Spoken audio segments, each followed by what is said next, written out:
Hi, welcome back to another episode of the Northern Hockey Shack podcast. This is a short episode. We're here with our special guest, Trevor Sprague. We're going to find out his thoughts and stuff about the draft that just went on.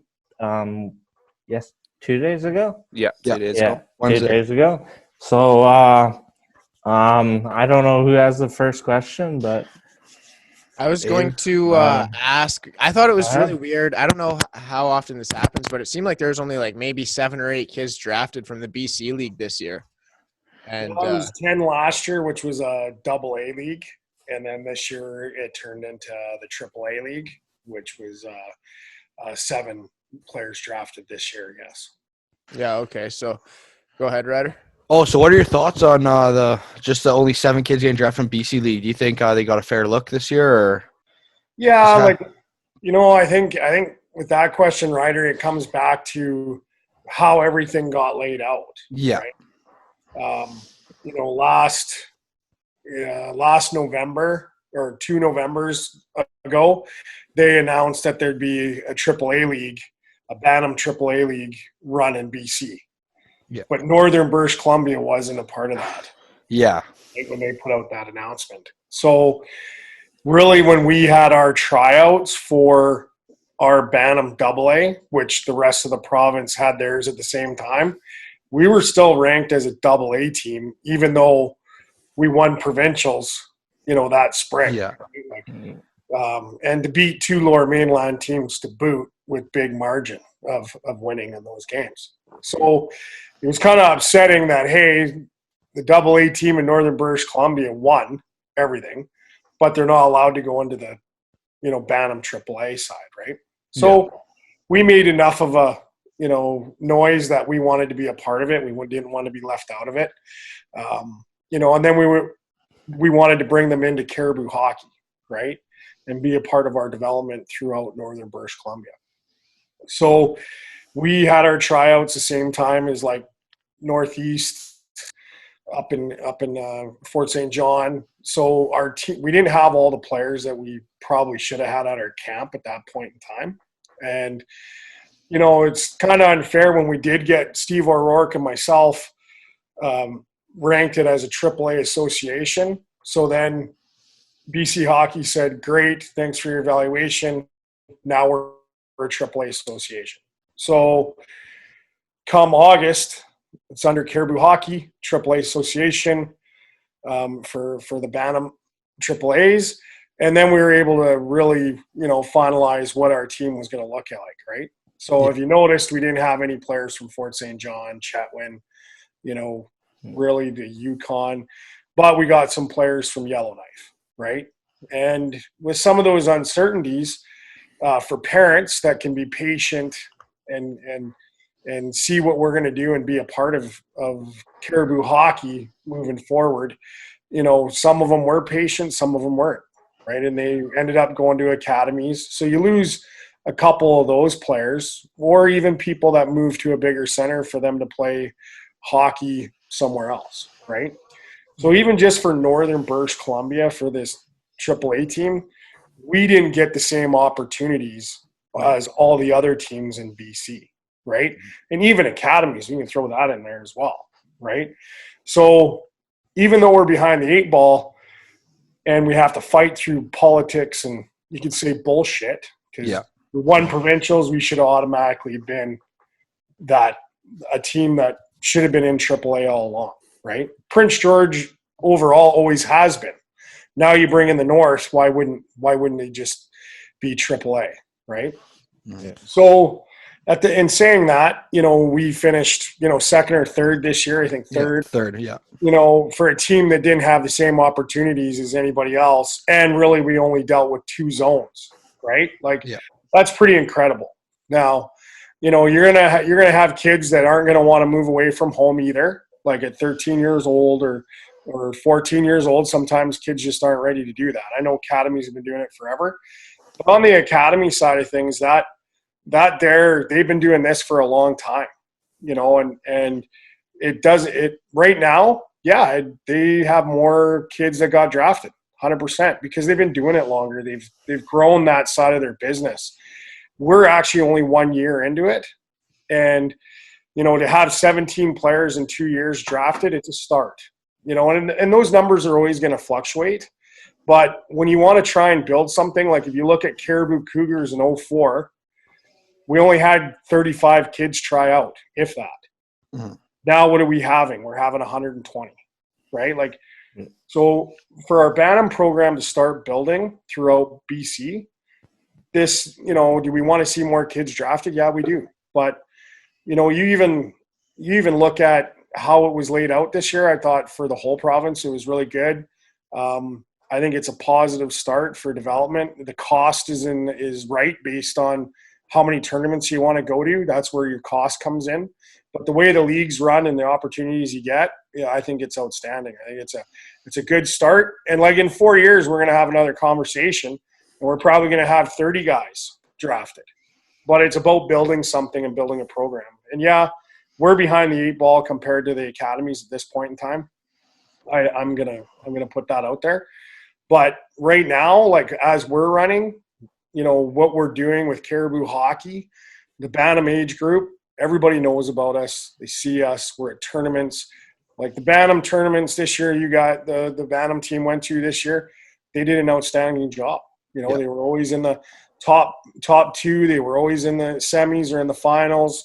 Like that team, for what it had to go through at the beginning of the year, the coaching staff did an unreal Merced and the boys did a great job.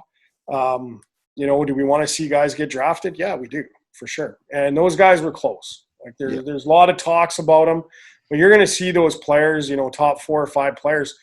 They're going to come in like Cousins did, play minor midget, and I can probably guarantee you those guys are all going to get listed, right? And it might be a better fact. But to your question, that's kind of how I'm laying it out to you. And you know what? BC Hockey's building a Bantam AAA program, and it's going to take a few years to get it to where, like the major midget programs at, right? Now, Ryder, if I'm not mistaken, where was Poitras ranked in points at the end of the season? He was second? Second in points, second in goals. So do you not find that weird that finishing second in the league, there were kids that were drafted ahead of him? Yeah, and there are a lot of positives, that were like conversation with Poitras and stuff. I think he's a very smart, very skilled player. Kind of like Lepsic, if you want to put it that way, like that played for the Portland Winterhawks. He kind of brings that, cockiness to his game, which is unreal. Like, I'm probably out of all of them, probably him, McBurney, Fenard, like I would have figured out that they probably would have been drafted, in my mind, based on the season that they had and what I've watched. I like them, but the other part of that to your question should be, how good was this draft? Yeah. Like they're all the teams that I talked to in the Western Hockey League, this was a deep, deep draft, right? And, all the best players, regardless of what your points are, how tall you are, how big you are, how you skate, how smart you are, where your skills are at, that all comes into it. And if you got 1 out of, 5 of those points, you're probably not going to get drafted. If you get two of those, maybe 3, you might not get drafted either. But you might be a really good list player, right? Yeah. And some kids might be just more suited to play in the junior A than they are in the Western Hockey League, right?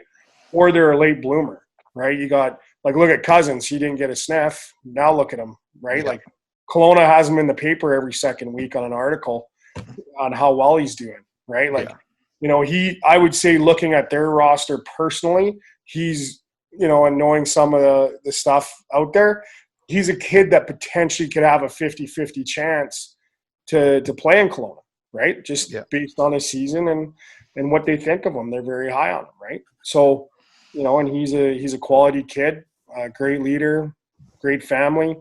So there's those things that come into effect too. Like Poitras is going to play junior hockey. There's no doubt. All 3 of those kids will play junior hockey. They'll, is it going to be junior A or the Western Hockey League? Well, that's for them to determine where they want to go. So obviously living up in the northern region, it's tougher for us to get looks as well. But do you think that the skill level between the 2 leagues is varied that much? Like what 2 leagues? Like between CSHL and the BCMBL. Yeah, well, like I said, Academy's been around a long time. Yeah. Right.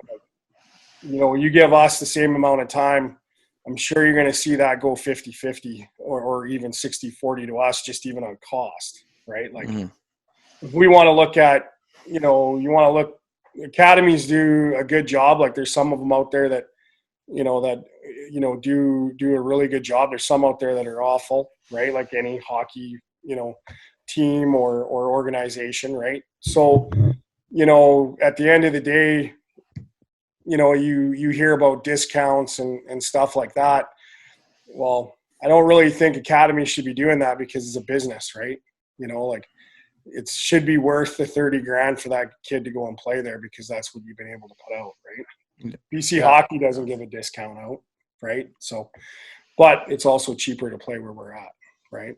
So I think in some cases, those certain academies, devalue their market or what they do based on being able to do that, right? So Yeah. And do you think it's just a lack of scouts getting their job done and seeing these kids and giving these kids the opportunity? And for you do so much work in the north here and for the Cariboo organizations to give these northern kids the opportunity. I assume like on Wednesday and even later in the week, you've been probably a little pissed off about it, right?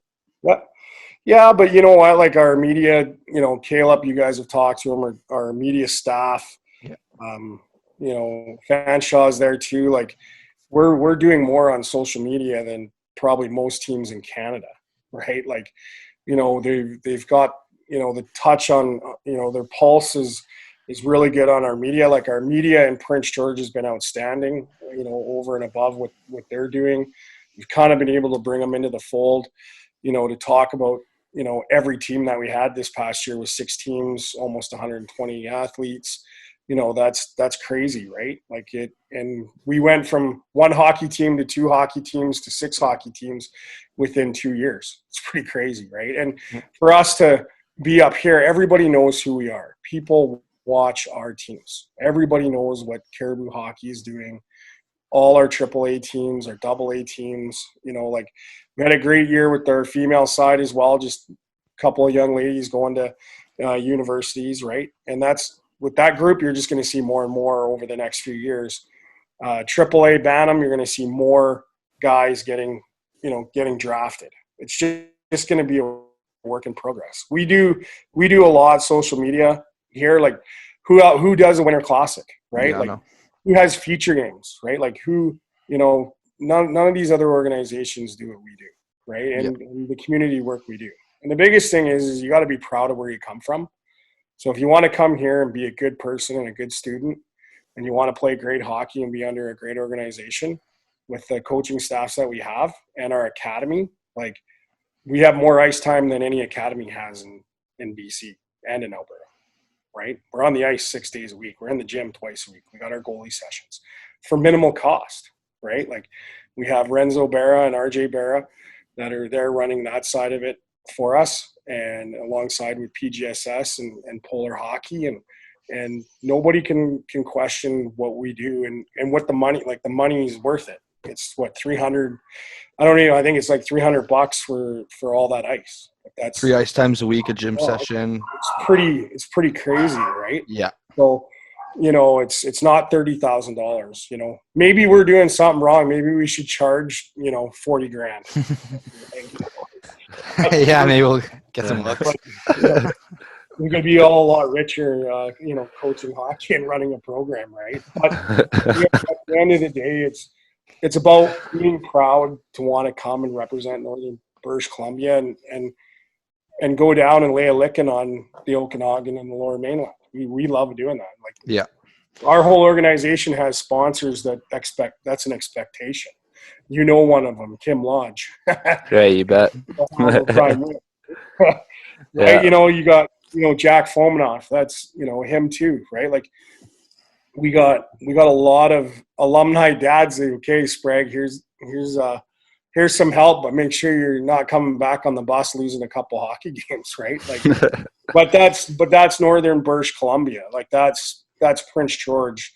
Everybody's very competitive here. Everybody wants to win. Everybody, likes the North, and we hope to keep those people here, right? Like, if they want to go away to academy, go away. Like, we're fine with what we got here. We don't need you. So, it's something to be proud of, and I hope the biggest thing is I hope people really respect what our staffs are doing here. Our media staff. It's kind of a slap in the face if you're with us and then all of a sudden you're gone. That tells us that oh yeah, grass is going to be greener on the other side. Well, it isn't, right? We had a couple players leave to go to academy thinking they're going to get drafted higher. Parents more like, well, we're going to be third round instead of fifth round if we stay here. Well, guess what? The kid didn't even get drafted. Yeah. I don't even know if he played all year. Right? No. Regardless if you get drafted or not, you play here, you're going to get tons of ice time, right? Yeah. And you get to represent the North. Like, how good is that, right? So, this year coming up, we're going to, our Bantam AAA team is going to be really good. We got a great staff there again. Ryder hasn't said if he's back yet or not, but No, I'm gonna be back. he's back. Go ahead. Back, official. yeah. It's Okay, official. That's official announcement right Heard here. it Yeah. here first. Yeah. Hey, don't be wearing those glasses. I knew you'd say something. Maybe with the screen sharpening machine because it's safety, but I don't. Yeah. Be like wearing a scarf. Yeah, I just put the scarf on too. It's looking like Dwight from The Office. Yeah, well, that's kind of my take on it. Like, we're doing a great job here. People need to appreciate what we have here in the North and come support it. We're as good as our players that come here. There's no doubt, but that's with everybody else. So if you're a high-end player, you're going to make our organization better.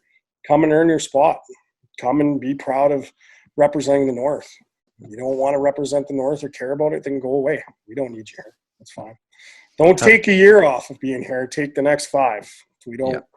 We want the kids and parents that actually want to be here, right? So they want to be here. Then our Bantam program is going to be unreal next year with the players that we have. Yeah. And Bantams is a lot of unknowns because you don't know. Nobody knows behind the scenes how many. Well, behind the scenes, we know how many kids we have coming in from all over northern British Columbia. It's going to be stronger this year based on the players that we're going to have coming in. So come in, try out. We're going to be good. So yeah, we've got a great staff to work with Merced and a couple alumni there with Penner and LeBrun and Warren. So we're pretty happy with that. Warren's probably going to do a lot more with all 4 of our AAA teams. So we've had a couple texts and conversations on that, and we know Mr. Allen's probably going off to play hockey, right, Allen? So yeah, but always welcome to be a part of it as well. So awesome, thank you. Well, thanks for your time. It's always a pleasure chatting with you.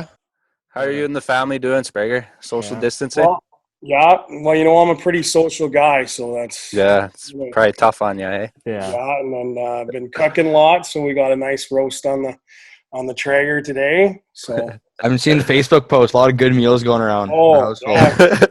I've been trying some new stuff out there and outside my comfort zone. We had lettuce wraps the other day, so that was wow.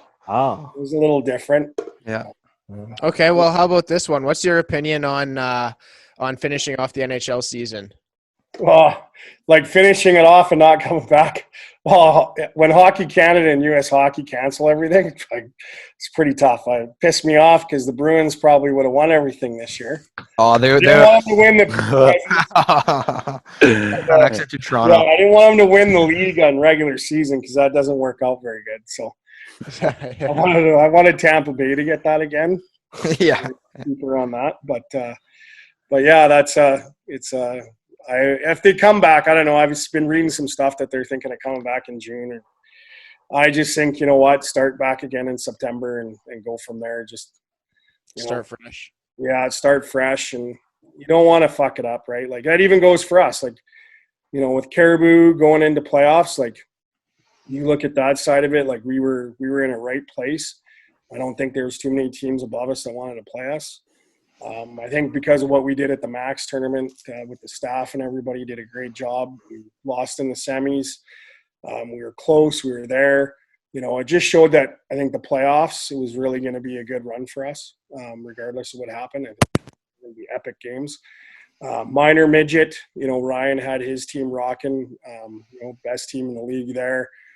The Bantams, I think the AAAs, they would have been right there, finals win, like being placed third and everything we had to go through in the adversity. That staff did well. And then, even our midget double A's with Garneau, like they were, second ranked going into the double A's. The year before they weren't with us, they were last in the league. 1 year later, they were number 2 in the league, right? So it's that was a big improvement to have for that organization under us. And, there's a lot of positives on, I think we could have came out of there with 3 or 4 championship rings, right? Like if everything went through. But you always want to be in the playoffs. You always want to win. You want to compete, and it's good to see that you got good staff and good players, right? And that's what we do up here. People just have to appreciate that and trust that our staff are going to do everything we can to move players on. We've moved a lot of guys on, our 17-year-olds with Cariboo and whatnot here over the last, since Christmas, and a couple guys announced here this week. So, we've got a couple more guys to go, and then see what happens in September. We got a lot of guys that are 16 going on to 17 that can be playing in the Western Hockey League or Junior A too. There's a lot of opportunities there. Our staff there has done a great job on being able to talk to teams in the BC Hockey League, talk with our players, talk with the Western Hockey League to see how things are going. And that's we do move on a lot of players, right? And you guys see that, so. Oh, it's awesome. Future is bright. Thank you very much once again for coming on. No problem. Thanks for having me, guys. Anytime. Thank you to our special guest, Trevor Sprague, for coming on and sharing his thoughts about the draft and whatnot. And from all of us to you, stay squarely.